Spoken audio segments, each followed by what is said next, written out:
Okay, level with me here. There's this idea that we live on a ball and it's spinning and traveling through space at unfathomable speeds, yet you can't measure it, you can't repeat it or observe it. At this point, it becomes a religion. What are you holding on to? Do you care what other people think? Are you just worried what your friends and family are gonna say? Is it your satellites? Is it your aliens? There are no satellites in the vacuum of space. Satellites are satelloons. You're aliens. Let's say you're an outer space alien fanatic. What if I told you you can have your aliens too? That they come from outer space, not upper space, but outer space. They are extraterrestrials. Terrestrial meaning terrain, meaning land. So what is it? What's stopping you? You've never seen curvature with your own eyes. You never felt the earth spinning. You've never been able to observe and measure these claims. So at this point, it becomes a religion. Do you want to become free? What if there's thousands upon thousands of other continents? What if there is an actual creator? This place was designed for a purpose. This isn't an accident. Would your life change? We're all supposed to live in abundance. We're all supposed to be here for a purpose and learn and love and live. Being on a ball from an accident of a Big Bang, evolved from monkeys, that's no way to live. That's no way to perceive life. You're an accident. You have no purpose. What's stopping you? Look out here. There's no curvature. 120,000 feet, 30,000 feet, it's nowhere to be seen. Where's the curve? It's time to pay attention. It's time to wake up. It's time to become free.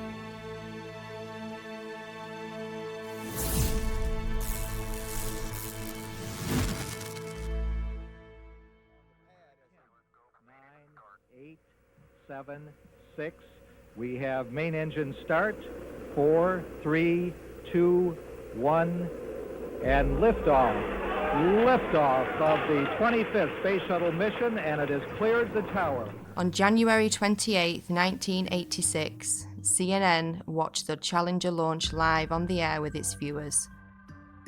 They and the other media outlets told you that the astronauts died in the explosion. But as always, there is an agenda behind every mainstream headline.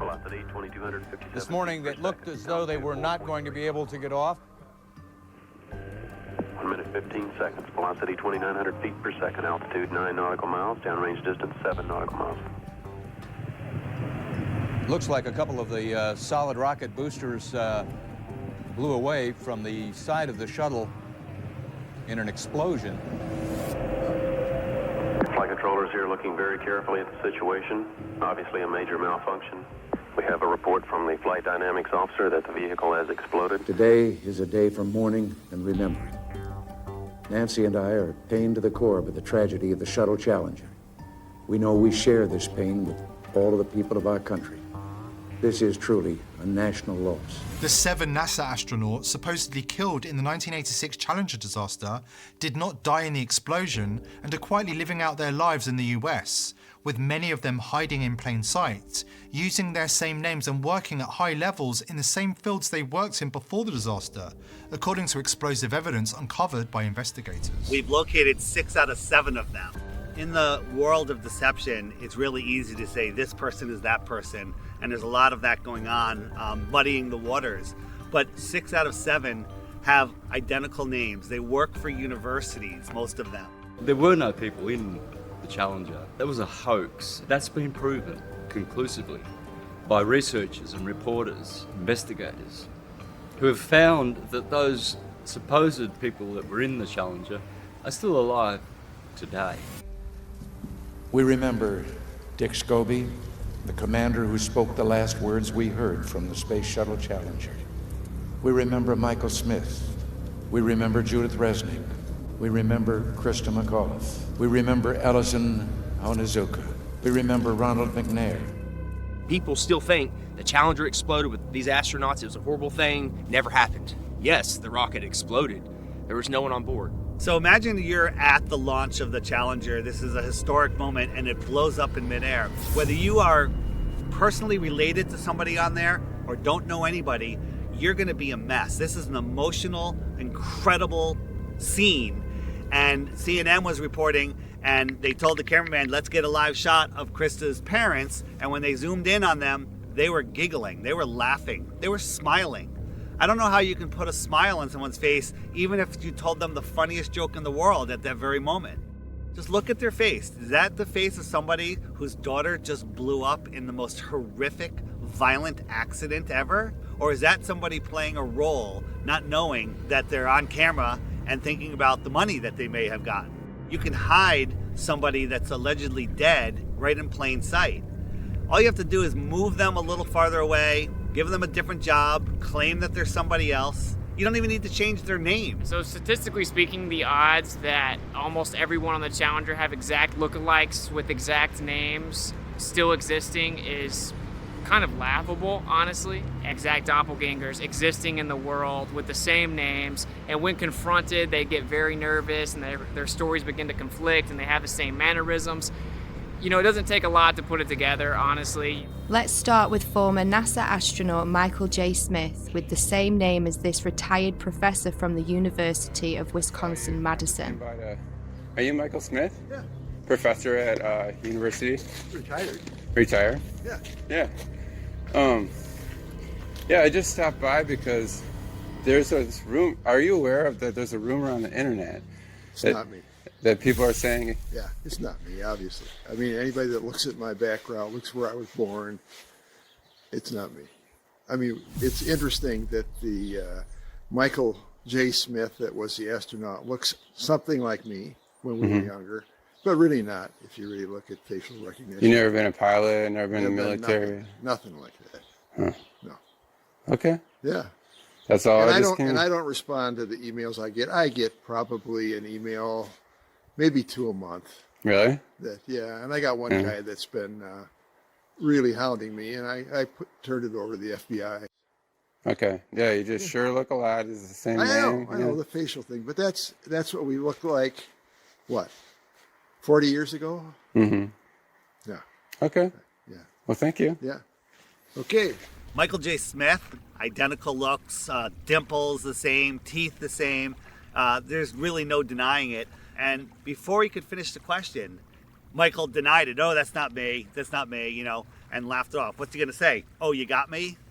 Not going to happen. The driveway footage of Michael J. Smith, that's real. I mean, that can't be a deep fake, you know, so at some point you got to stop trusting liars. We don't hide our space program. We don't keep secrets and cover things up. We do it all up front and in public. Next is former NASA astronaut Judith Resnick with an exact doppelganger working at Yale University.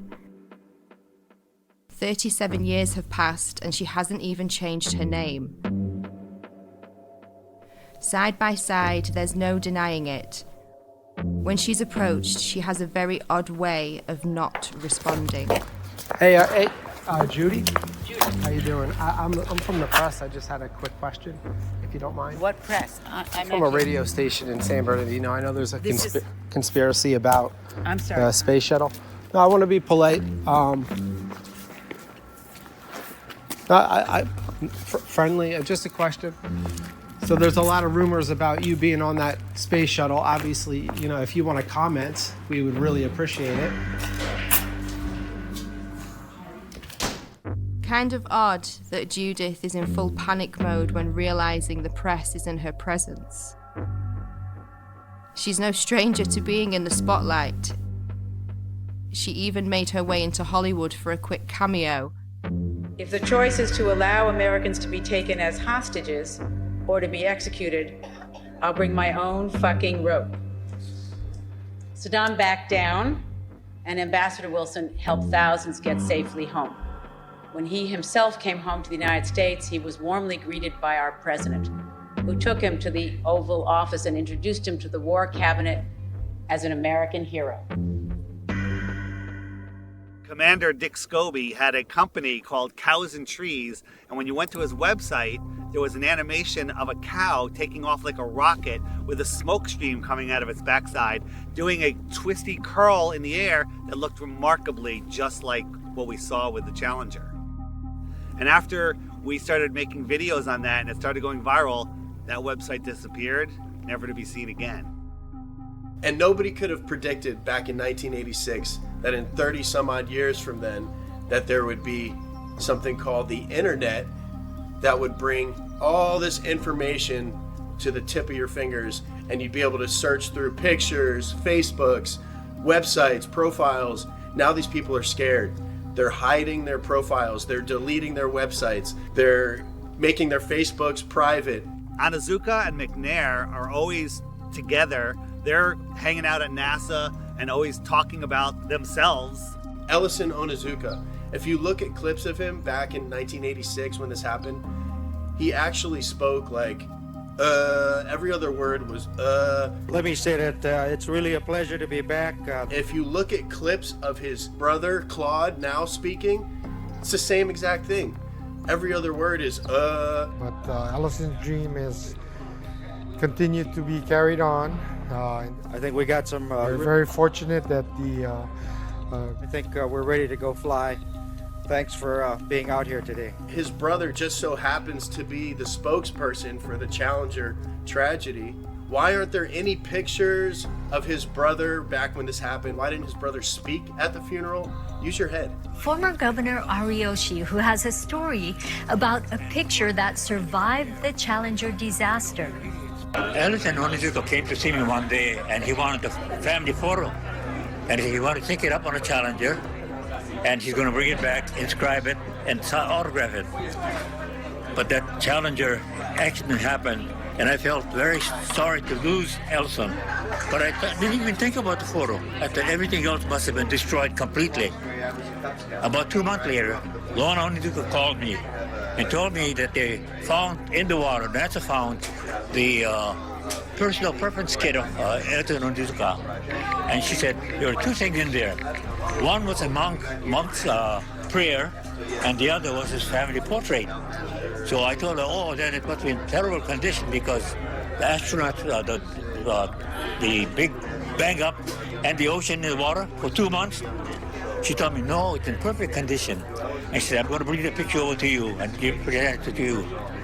And then in the meantime, NASA got the picture and they put this together for us. Ronald McNair conveniently has a twin brother named Carl McNair who looks exactly like him and is at a lot of the events now, but was nowhere to be found when the explosion happened.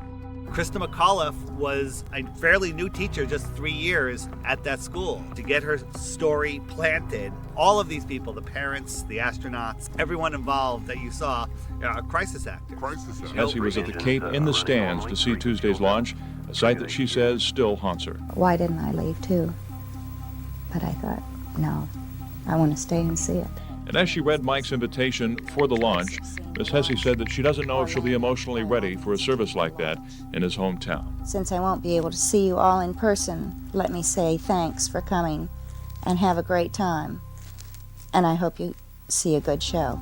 George Bush Sr. hand-selected the teacher, Krista McAuliffe. What are the odds that 30 years later, there is a professor at Syracuse University with the name Sharon McAuliffe? I still can't believe that I'm going to actually be going into that shuttle.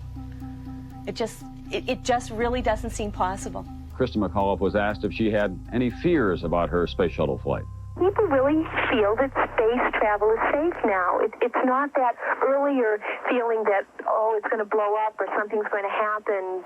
Right at this point, I feel that I'll be okay if I go up. Well, where's Jarvis? How come you haven't located him? And the answer is, he could have died of natural causes, a heart attack, a car accident, 3, 4, 5 years later, and it would never be reported. The reason they did it was a psychological operation to justify not doing manned space flights anymore and to pull on your heartstrings with an emotional cover. So if you dare question it, then you're immoral. And then when you look into it, you find out, of course, that you have all these people still existing in the world.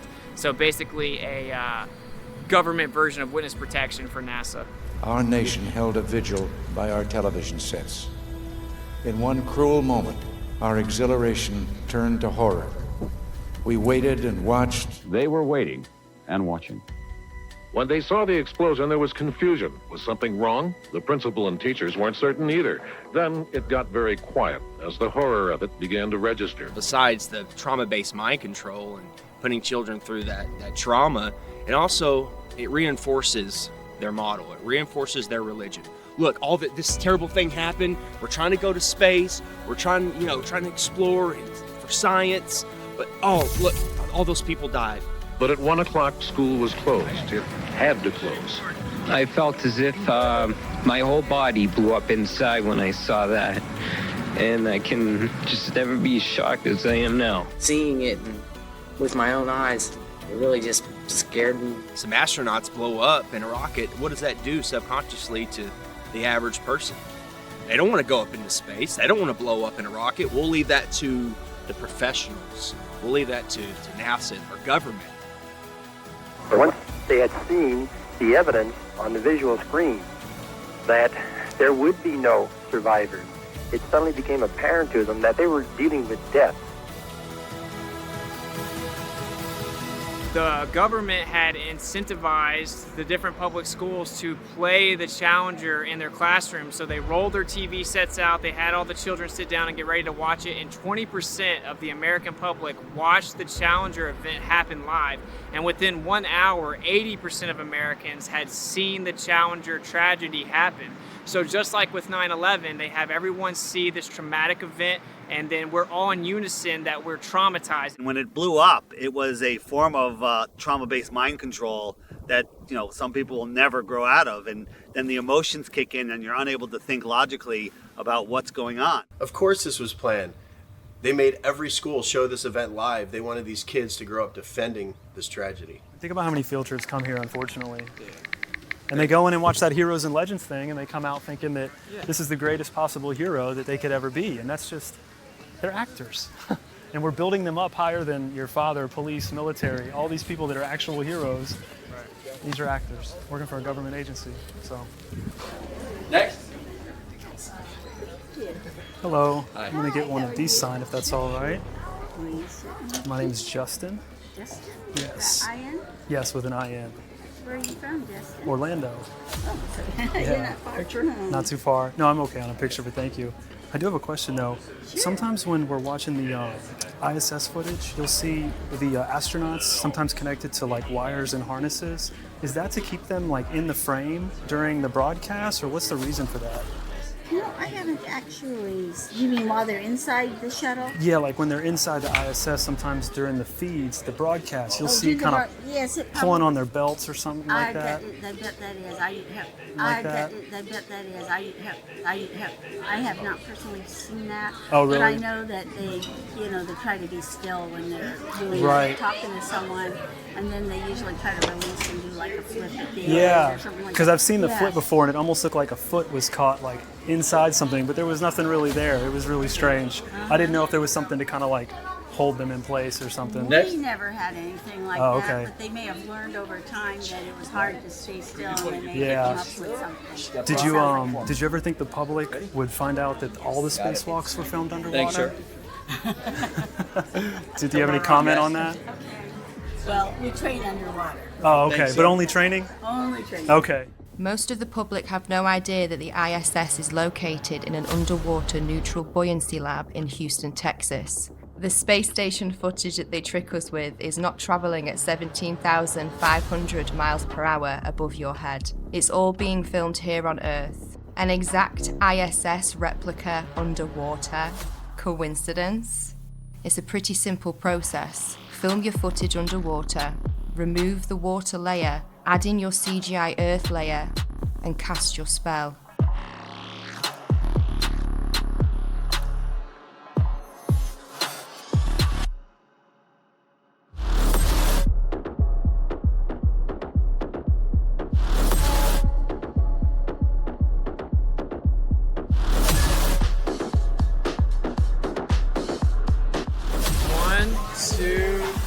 Bubbles in space. The International Space Station, that's a complete fraud. It's a complete hoax. I don't believe that all these astronauts are living up there and doing all this. Every single time that they do some type of live demonstration, you can see some type of faulty wiring, some type of glitch. They're literally being held up by strings. Green screens, wires, CGI, augmented reality, all sorts of issues. Think about this. They always have the women with long flowing hair. That would never be allowed. They literally spray hairspray in their hair to make it look like their hair is floating in zero gravity. The International Space Station, brought to you by the same guys who faked 6 moon missions. Yeah, I believe that. I don't know exactly how they're videotaping themselves. They could be on one of those zero-G planes and, doing it all in there. I'm not sure how they're doing it, but I don't believe it at all. It looks like a bunch of green screen fuckery. I don't believe that at all. Space Station is a serious place.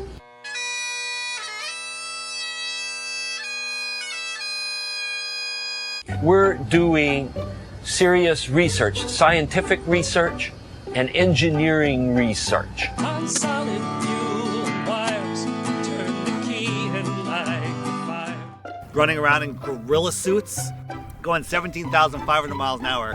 There's supposedly micrometeorites, other satellites up there. They could die at any second, but they're running around playing with water. They're always playing with water, claiming to grow lettuce. And I love this video because it looks like animation, like something that somebody made, but it's actually real footage from the space shuttle, just sped up just a little bit. And this is a little video. It's about 4 minutes long here. So there's the space station. I love that this is not animation. This is film taken by a shuttle of the space station. And so this is real. It's not animation. Now, this looks like animation, and I'm very proud to know that it's actually real film. It's not a video game. People are living there. I know this looks like animation, but it's actually really real. I love this video because it looks like animation. It doesn't look real, but it is real. People can watch all these fuck-ups and trickery by NASA and all these other space agencies, and all that goes out the window because they see a little light in the sky, and it's the ISS. Oh yeah, that's the ISS. That's all the proof they need, and everything else goes out the window. The view will still be A-OK out there, and all you need to look for is a bright light in the sky that will be moving, and that'll be the space station. I've seen the light go from horizon to horizon. There's many problems with that light. First, it's as bright as the sun. It's really bright. How is the ISS reflecting that light as bright as the sun back to me the whole way across? Is it made of mirrors? Is that mirror following me? Right? How would somebody 10 miles away see the same reflection because it can't reflect in all directions? It's going 17,500 miles an hour. For 12 minutes I could see it. So what is it? I was in communication with a NASA whistleblower, and he says that they have 5 B-2 bombers that they've remodified with some parts of them are transparent material with a thin metal struts that you really can't see. The bottom was overlaid with LEDs to match the color of the sun, and they use them in their base. 2 of them are in Alaska, and I forget where the other ones are, and they take turns doing these flybys.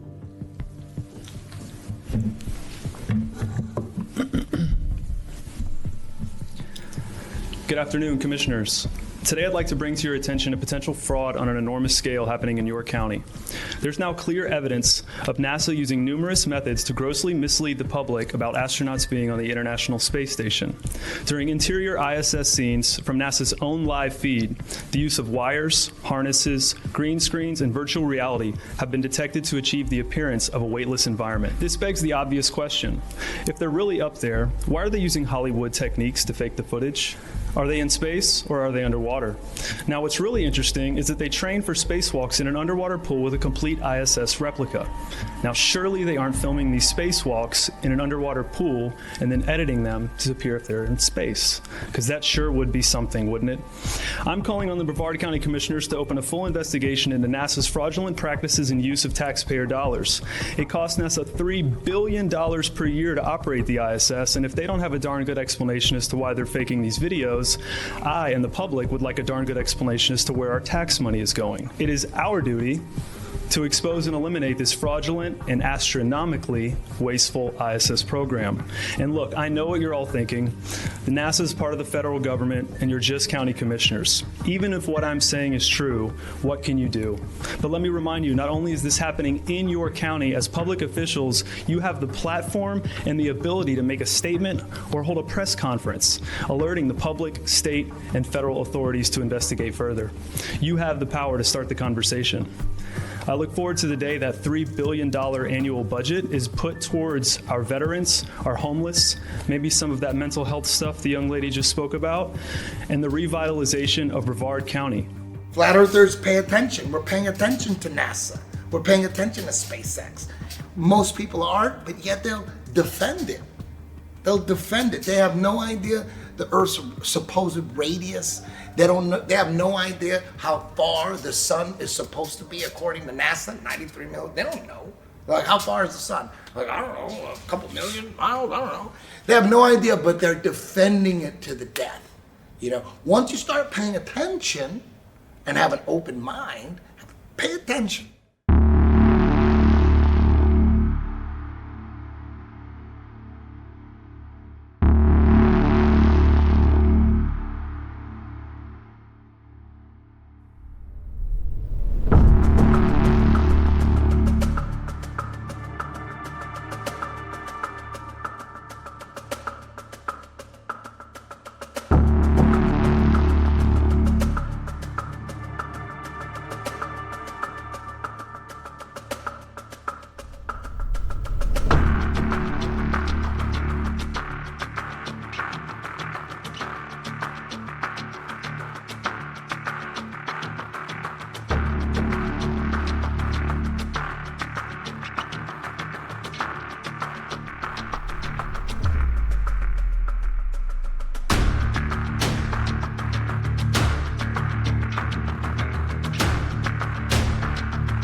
Worst footage ever. But we do want to make sure that the American people understand that there's no need to panic. The president took this action, as I mentioned earlier, because the objects were indeed flying at lower elevation, and they were in civilian airspace, and we wanted to make sure that we protected that airspace. But again, we want to also make sure that the Americans are not do not panic during this time. Wait, what? It's on a balloon? Why is there a satellite on a balloon? It's always been that way. Flat Earthers have been talking about this for a long time. One thing that isn't really discussed in the mainstream is that NASA, of course we know, spends more money on helium than anyone else in the world, and actually just upped their most recent contract to hundreds of millions of dollars for helium. And they admittedly launched balloons bigger than 1 to 2 football fields. And it's significantly more efficient for transmission of data, for weather compilation of data. They basically have a fleet of balloons above you that are facilitating majority of the information that we utilize. So why do you think NASA is the world's largest consumer of helium? Why would they send up balloons, these satellites, on balloons if they're in magical floating space, in the magical floating vacuum of space? They're showing us, they're telling you right now, they're telling us in plain sight, hey look, satellites are on balloons, they're not in magical space. Right here at this research center. Okay, this loud truck, yeah. Gotta know they're gonna make the noise. Okay.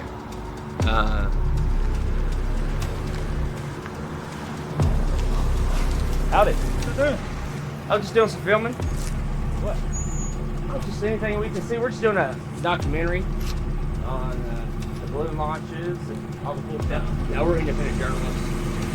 Don't we film me? Oh, well, I mean, we're in public. There's no expectation of privacy. Well, we tried to call them. They said they weren't doing any tours. Yeah, they said we weren't doing any tours. Hey, of course, you got to do your due diligence and make sure there ain't nobody out here potting shit. Yeah, well, I get it. Like Johnson Space Center, they have armed guards.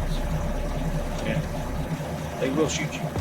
Yeah, they definitely do not operate. Do not run up in the air. Yeah, like you're gonna they're nice. No, we're just infatuated with the saddle balloons, Yeah. We didn't even know they existed. It's cool that they're all going up on balloons. We didn't even know. We were taught, they're just orbiting by themselves. Or they're shot up with rockets. Yeah, they're shot up with rockets. That's all. It makes is. more And I'm sense like, on a balloon, so we're like, okay, well, this makes sense now. Unless they got some top secret stuff I don't know about. You don't know about any of these satellites without the balloons? The idea that you would need some type of box that free falls in orbit around a ball is really just a fiction of imagination. That we don't need that at all. We don't utilize that. Satellites have been on balloons since the 50s, and they've always been on balloons. They just lied about putting them in space. There's no evidence at all of satellites in space. They would have to have a propulsion system. Even if you believe that the Earth is a ball, you must also believe that satellites cannot propel themselves without a source to thrust. Okay? We know that they don't have engines on them. What's making them go around? They don't make sense. Then you find out NASA owns 98% of the helium. Then you find out all these satellites that crash have balloons attached to them. Then you can deduce they actually float these satellites over balloons. It's that simple. If all these satellites are moving 17,500 miles an hour, some are moving this way, some are moving that way, it's common sense. There's 50,000 of them. They're supposed to hit each other eventually, but none of them hit each other. Come on, guys, wake up. There's no satellites. There's no proof of them. The only proof we have are things floating on balloons. Arthur C. Clarke in the 50s wrote a book theorizing about satellites falling around on Earth in an endless fall. Shortly after, we all of a sudden had satellites falling around the Earth. Now think about it. The Earth is spinning at 1,000 miles an hour. It's orbiting in an elliptical orbit, speeding up and slowing down at 66,000 miles an hour. It's chasing the sun in another curved orbit, and we somehow have geostationary satellites. That's a satellite that stays above the same plot of land. So it's mimicking the spin, it's mimicking the orbit, it's speeding up and slowing down and staying over that same plot of land, and it's just falling in an ever-ending fall. That makes absolutely no sense. And now it's openly accepted that they're on balloons, but they're making it seem like it's a new thing. And this is the new way we're gonna launch satellites, is on balloons, and it's cheaper, and it's just better. Like, we don't need them space ones no more. People are starting to figure it out. That's why they're going back to balloons. And majority of all the transmissions we use for our cell phones or quote-unquote satellite TV are all ground towers. They all send transmissions from the ground tower to tower, admittedly at high elevations. And of course we have underground and undersea cables that make up 99.9% of all transmission. So this just a facade in people's mind that you have little metal boxes flying around giving you all of your data. None of that is real. Oh my God, I'm calling my brother. That is freaking beautiful. Okay, there you have it. Artemis fly. Wow, it's flying right now. Whether it's the ISS or the rocket launch, the second someone sees it with their own eyes, they think it's real. This is freaking amazing. Oh, there it is. What the heck happened? They don't even know what the fuck's going on. The reason that you can always find a video of a rocket from NASA taking off and then slowly making a U-shaped arc is not because it's going around the ball and going to the other side or going out into space. It's because shortly after these rockets that are funded by your tax dollars take off, they only have a certain amount of time before they crash back to the Earth because they run out of fuel. It's all made up. So what really happens is they launch them near the ocean in Texas or in Florida. They will never launch a rocket from the middle of the country. It won't make it to the ocean. It'll crash on dry land. Okay? So NASA has to launch rockets from Texas in Florida because it's right by the water. If they wanted to launch a rocket from Little Rock, Arkansas, it wouldn't even make it to Texarkana. So when they launch rockets in Cape Canaveral, Florida, or in Houston, we have a problem. Yeah, the problem is you can't get past the firmament. In 1962, 7 years before they faked the moon landing, Operation Dominic began. A series of 31 missiles were shot straight up into the sky to test how high humans can actually reach. They quickly figured out not far at all. It seems that whenever they were shooting these missiles up into the sky, they were actually interacting with different layers of this plasma field or this electromagnetic phenomena, and it seems to have fluid-like properties. As it actually hits a certain portion of this force field, if you will, it begins to disperse and seek equilibrium based on the impedance of the electromagnetic layers. Why is it when we review this footage that these things are exploding? It looks like they're hitting a barrier. Testing the strength of the firmament, and they weren't able to penetrate it. What's going on there? What is this? In my opinion, I think that they were trying to find a way to possibly get out. There's a firmament above us. So everything is as above, so below. Obviously, many people are becoming aware that there's a firmament above that many people are now starting to realize is impenetrable. No matter what you do, you can't go straight up in the air and keep going. An interesting rocket launch was the amateur Go Fast rocket.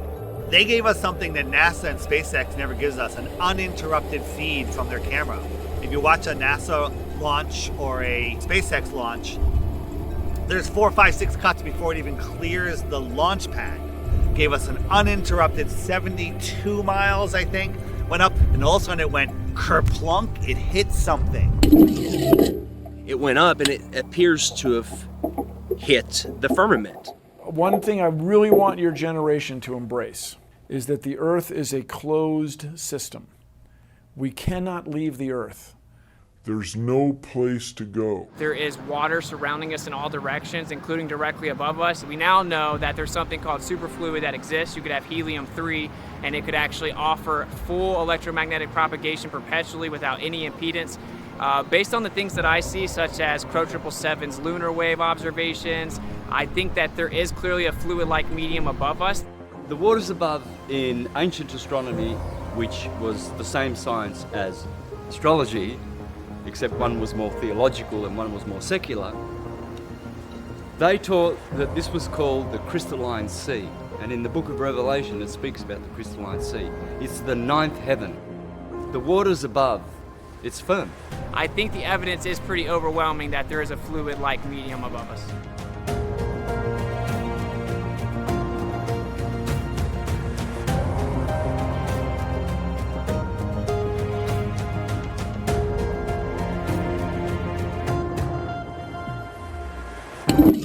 What I can tell you for sure is the water above is level, because all water finds and maintains level. I feel that's the next wave of enlightenment, is now more and more people realizing as above, so below. And the only way we can get above or below is to go within and tune our frequency to that of which surpasses and passes through. Who knows, maybe there is some kind of firmament, and we're underwater. We could be underwater. Maybe there's water above the firmament and then water down here. That could possibly be why the sky is blue, because behind it is the firmament, which holds back water. As above, so below. God's throne does not sit on a convex, silly snow globe, okay? The firmament, the waters above, where he separated the waters below from above, they're flat and level. It's the sky plane. The sky only appears to curve, just like the ground. There is no curvature in the sky. There's no curvature on the earth. Well, Dave, the SpaceX Falcon 9 is going to launch from Vandenberg Air Force Base, and it's going to launch in just about a minute, maybe a little less here. Just see the trail it's leaving behind. Absolutely amazing, and to describe it to you, and you can see it, but from the ground, it almost looks as though Some of these rockets look like they're scraping across a watery firmament, kind of like a boat dragging something through the water. You see what resembles a speedboat going through water. You'll see the rocket hit the firmament, explode like watery, and then it will skim along the surface of the firmament. Why is that? Well, because it's hydrogen. It's water. I'm not sure what they're doing, but they're not flying into space. It's almost like they're just throwing it in your face. Look, we're running into a solid barrier. These rockets literally look like they're bouncing off the ocean, like a boat in the ocean, creating waves. Look at it. Look at the footage. Look at that. They're putting it in our face. It's soft disclosure. They can't just come out and say there's a firmament, we're on a flat earth or whatever else. They can't just come out and say it. They have to show breadcrumbs. They got to show a trail of breadcrumbs. They have to boil the frog slowly. People say, well, what's under the flat earth? Because they're thinking of a disk floating in space. We don't know what's under the flat earth because the deepest hole is 7.8 miles. And while they were digging that hole, while they were drilling that hole, they were using ground penetrating radar to see what they're going to hit next. And they were wrong every step of the way. No more rocks, no more water. They hit rocks, they hit water, right? They were wrong. And then they hit an impenetrable barrier. They tried for years to get through and they couldn't. And then they gave up.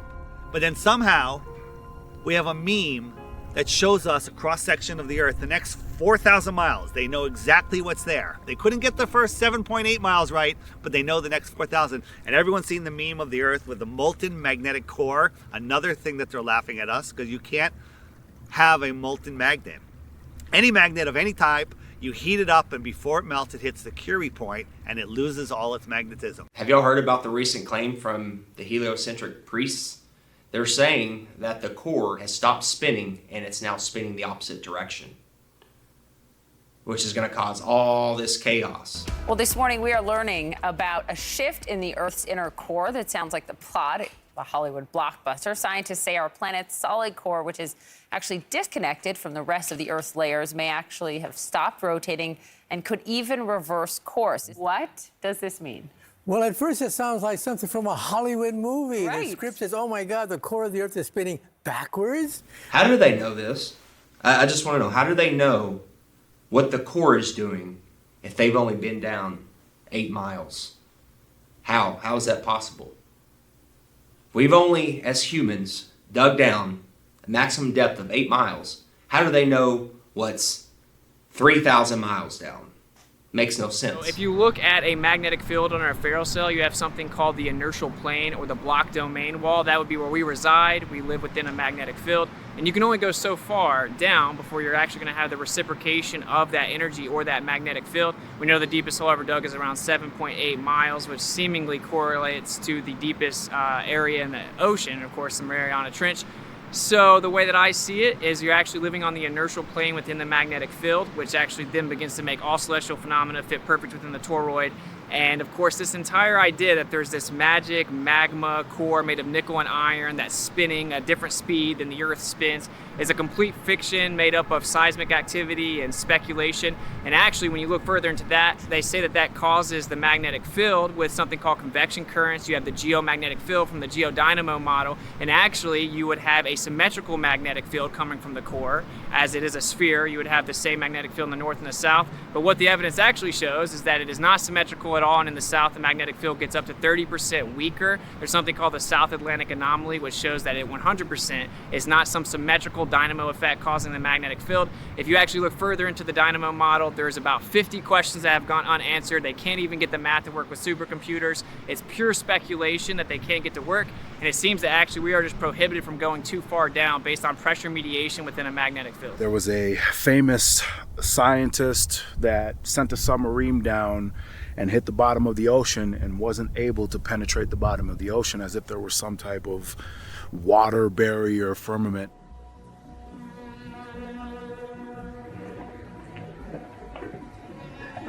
One of the strangest places on the ocean's floor was only just discovered in the 1990s. The Brevard degree is one of a handful of people to ever see it in person. Without a doubt, one of the most amazing things that I have ever seen in the bottom of the ocean. And it was while filming for Blue plateaus in the Gulf of Mexico. And I noticed there's something out in the distance. Couldn't tell exactly what, but it looked like a dark band. And as we approached it, the dark band became a donut. I saw this donut. It was black in the center. What the heck is that? And so as we get closer and closer to it, I noticed that the black band had what appeared to be kind of steam over it. And then I looked, and there was water lapping against the shoreline. This band was a ring of mussels. And inside the ring of mussels was a lake. And it's like, wait a minute, I'm already underwater. We went out over the water in this lake and tried to descend in it and bounced off. It was so super saline and dense that the submarine couldn't go down in it. We literally bounced off, and as we bounced off, we sent ripples heading back to the shoreline. It's because of the firmament. It's firm. What I believe is that this is a plane and everything vibrates, and ultimately we have to become masters of vibration to work through the dimensions of this plane. This is the third dimensional plane. So this physical,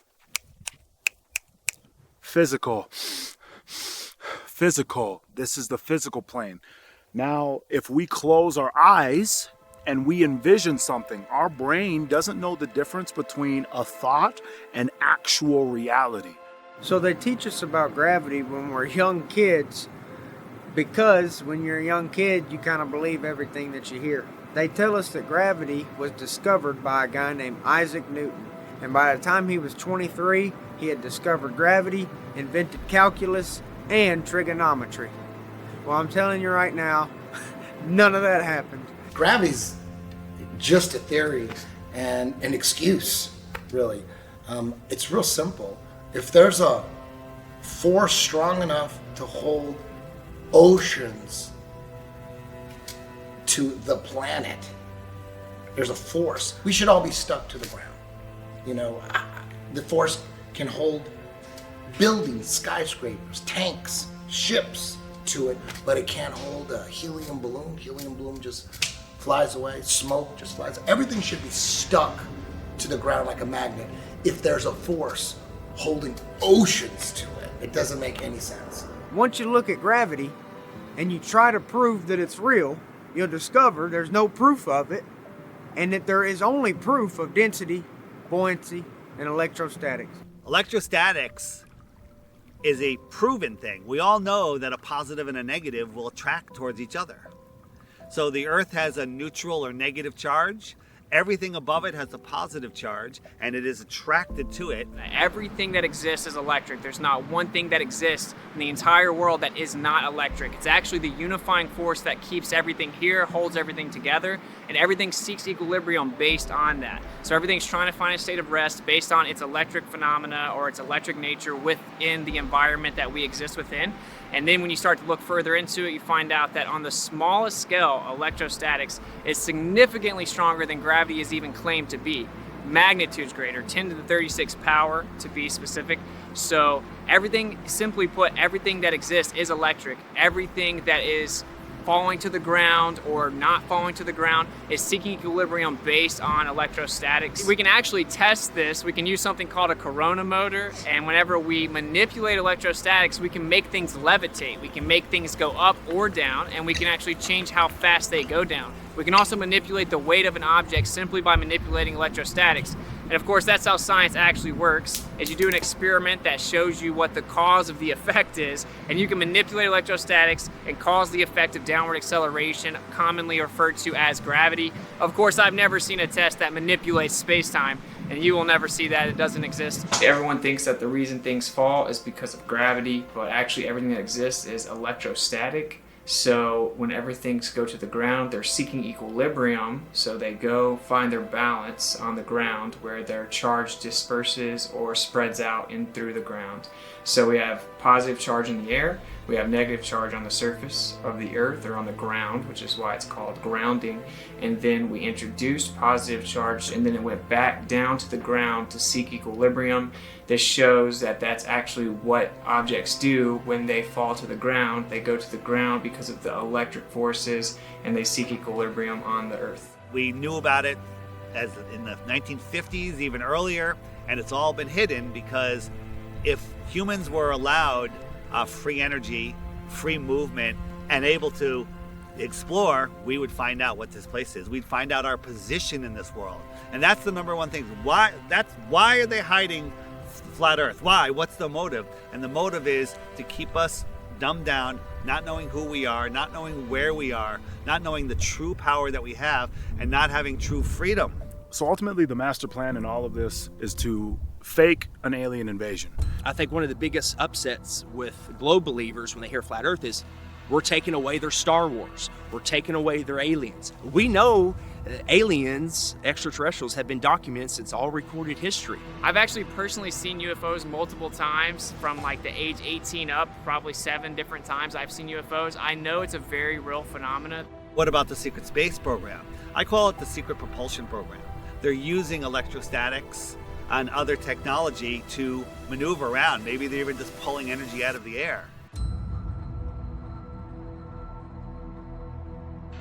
We can go back to, I think it was Reagan in his famous United Nations speech, talking about the world coming together, facing a universal threat. Perhaps we need some outside universal threat to make us recognize this common bound. I occasionally think how quickly our differences worldwide would vanish if we were facing an alien threat from outside this world. They knew back then that that's the best way, the most powerful way to get everyone to unite into a one world government. If suddenly there was a threat to this world from some other species, from another planet, outside in the universe, we'd forget all the little local differences that we have between our countries, and we would find out once and for all that we really are all human beings here on this earth together. Well, I don't suppose we can wait for some alien race to come down and threaten us, but I think that between us we can bring about that realization. We did secure some footage of the flying disc in the hangar. The code name for the project is Equipe, and it has been designed for humans to fly. We asked the scientist in charge of the project what propulsion system the craft uses, but he would not divulge what he called classified information. As to how much of it is man-made or something that maybe you wouldn't understand, that's a great question, who knows? But I think that they've simply reverse engineered ancient technology and then hid it from the masses so that we don't know what it is. And you can look back at the Germans and they explain that we're using electrogravitic propulsion. And so with electrogravitic propulsion, you could attain perpetual flight, you could defy, quote unquote, defy physics, you could attain all kinds of changes in angular momentum on a dime. Man-made technology that we don't understand yet. I don't know, maybe there's other humanoids or aliens, whatever you want to call them, like that way and that way, but up there, I don't believe it. UFOs are real. You guys are just confused where they come from. They don't come from some far off planet trillions of light years away. They come from the outer lands and possibly under the ocean. I personally believe that the government is so evil that they're devising any type of plan that they can to manipulate people into one world government. They call it the New World Order. One way that they can manipulate people is by destroying cities with missiles and lasers and all sorts of destructive bombs, and then they can blame it on aliens. They can say that aliens are coming when really it's our own government. Now man has reverse engineered that, so we do have them here now. We know our government has this technology. If they fake an alien invasion, they get the New World Order, which they want. They thought COVID lockdowns were bad. We found out that they pretty much lied to us about everything to push an agenda of more total control. We're closer than we've ever been to World War III, all of this other stuff, and now the only way for them to truly, in my mind, get what they want or supersede the timeline, speed up the timeline, is to fake an alien invasion. The moment they do that, everybody panics. The government has to step in as a one world government. All governments come together to fight an outer worldly threat. And then we're all in lockdown like you wouldn't believe, because we got to be aware of the alien viruses. I mean, we're already scared of the human viruses. Now we got to be scared of the alien viruses, and we're fucked. So that's, I think, the end game. And it's pretty easy to see that that's what they're gearing up for. That's why they're telling us there's a mothership in our... No, shut the fuck up. Like, we've had this technology for years. They've taken our focus and put it up there and not to the outer lands or the extraterrestrial areas. When someone says extraterrestrial, what does that mean? It means extra terrain. So it's a lot more prevalent that the world is bigger than we know, in my opinion, than these beings are traveling millions of miles or light years away to come here. I believe they won't let us go past Antarctica. So if they won't let us go past Antarctica, my favorite show in the world is Attack on Titan. I believe they're telling us things through shows, that being one of them, that there is potential for other land outside of what we know. If there's more land out there, then why are we paying $1,500 a month to live? Or California, people are paying $3,000 to $4,000 a month in rent to live. Why would we have to do that if all of our world could fit into Texas and then there was more land other places? Like, obviously it makes more sense. You can still have that concept, that idea, that belief, whatever you want to call it. You can still have that on flat Earth. You're not trapped in a snow globe. I honestly do believe that the government is hiding more land. There could be thousands of continents. There's definitely more than 7. I'll bet my life on it.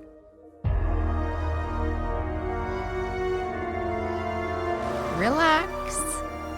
This is only a visual concept, although this is scientifically possible. They have advanced aircraft that can do incredible things and move incredible speeds, but it's for here. It's for exploring this world, not scientifically impossible outer space. Little green men running around, abducting people. That's the Hollywood mainstream narrative. There are underground caverns. There are underground cities. Deep underground military bases, DUMBs, there's all kinds of networks under the ground. Think about all the underground bases. Think about the millions and millions and billions of dollars that go into black budget projects and that is a whole nother industry. NASA, nobody knows what NASA does.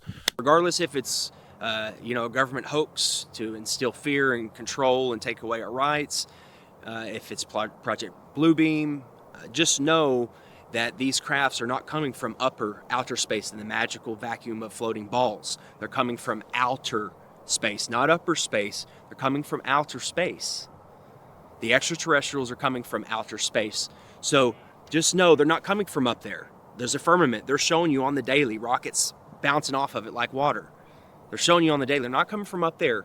They're coming from out there. So I've recently come across information from someone inside the military that as early as 1992, they were able to attain the ability to do holography or holograms with acoustic holograms, electromagnetic manipulation, just utilizing light, as you know, for very realistic holograms in any size or proportion that you can imagine with the entire spectrum of dimensions.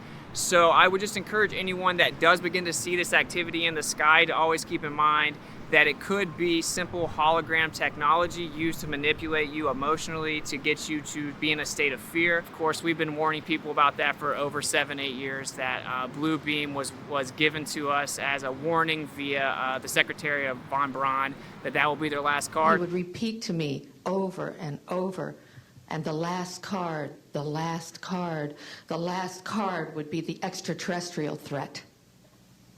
Well, at the time, I kind of laughed when he said asteroids, and when he said extraterrestrials, I knew I wasn't going to deal with that subject. And now we hear on the news just today, this week, that they've slid in another enemy. Only this time we're going to protect our satellites. In other words, we have to have some reason to spend these trillions, to waste these dollars on a space-based weapon system, and they're all lies. A lie. A spin. And Wernher von Braun was trying to hint that to me back in the early 70s and right up until the moment when he died in 1977. What he told me is that there's an accelerated effort in place. He didn't mention a timeline, but he said that it was going to be speeding up faster than anybody could possibly imagine, and that the last card that was being held was the extraterrestrial enemy card. The intensity with which he said that made me realize that he knew something that he was too afraid to mention. He was too afraid to talk about it. He would not tell me the details. I'm not sure that I would have absorbed them if he had told me the details or even believed him in 1974. But there was no question that that man knew and had a need to know, I found out. The look in his eyes made it clear to me that he knew that there was something going on that was a big secret that he could not divulge. That'll probably be their last card. I think that's where they're heading. They've got the technology, they've got amazing advanced stuff which they've held from us, the elite families, for millennia. And also, there's patents for this, guys. There's patents, old documents, patents, U.S. government, Russia government, German government, everyone. They have patents, documents from dating back to the early 1900s of building these machines by hand. Why are they building these machines? For what? What is the whole plan? If these are some special things coming from above, then why does man have to build them here to scare you with them? Why does man have to create blue beam technology to, coming soon, scare you with this stuff? Because none of it's coming from above you. None of it is random, okay? It's either coming from the outer lands, under the ocean, or they're man-made, or blue beam, or all the combination of what I just said. But there's nothing coming from above your head, so please stop. Stop holding on to your alien bullshit. Let your ball go. My name is Joseph Spencer. I was known as a man in black. Following 7 years acting as a counterintelligence agent for the CIA, I was recruited for a new assignment that entailed working within above top secret operations. I was aware of the black budget projects, but never knew the context of them due to their high level of secrecy. Even the president was denied access to their inner workings. Annually, billions of dollars are poured into black projects, which operate without any supervision or intrusion. They have full autonomy.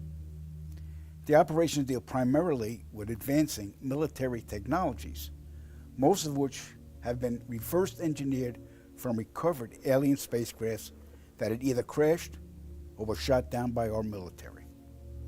The public, sadly, will never, ever have knowledge of these operations. Since the early 1950s, scientists have been developing holographic technology, and over the years improved it to a state that we can only imagine. As I stood there staring at the bomber, which looked so absolutely real and solid that I could reach up and touch it, I contemplated the possibilities. What if this projection was 1,000 feet up in the sky? How would anyone know that that was an illusion? The Phoenix Lights craft, witnessed by 10,000 people, was the first grand-scale skybeam test upon the public. It succeeded beyond expectations. In October 1938, Orson Welles unleashed his War of the Worlds radio broadcast to the American public. It was so realistically portrayed, vast portions of the population went into panic. Terrified citizens scrambled to evacuate their cities in droves. America had been easily tricked by very simple means. In the year 2024, the world will stand witness to a massive alien invasion. Thousands of projected holographic alien warships will blanket the skies, sending people into a panic. Real military crafts within the holograms will inflict actual damage to the surrounding areas to sell the gimmick. And as a result of the ensuing human chaos, a one-world government will immediately form without any resistance from the people. They will be the new world order. Once this happens, we as a people will be doomed to enslavement and accelerated depopulation. With that said, the only hope for human salvation is to acquire and spread the knowledge of these activities and agendas. Resist, retaliate, then conquer this imposing enemy. The time is now. The time is now. The time is now.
Why would rich, powerful people want you to not know the Creator, God?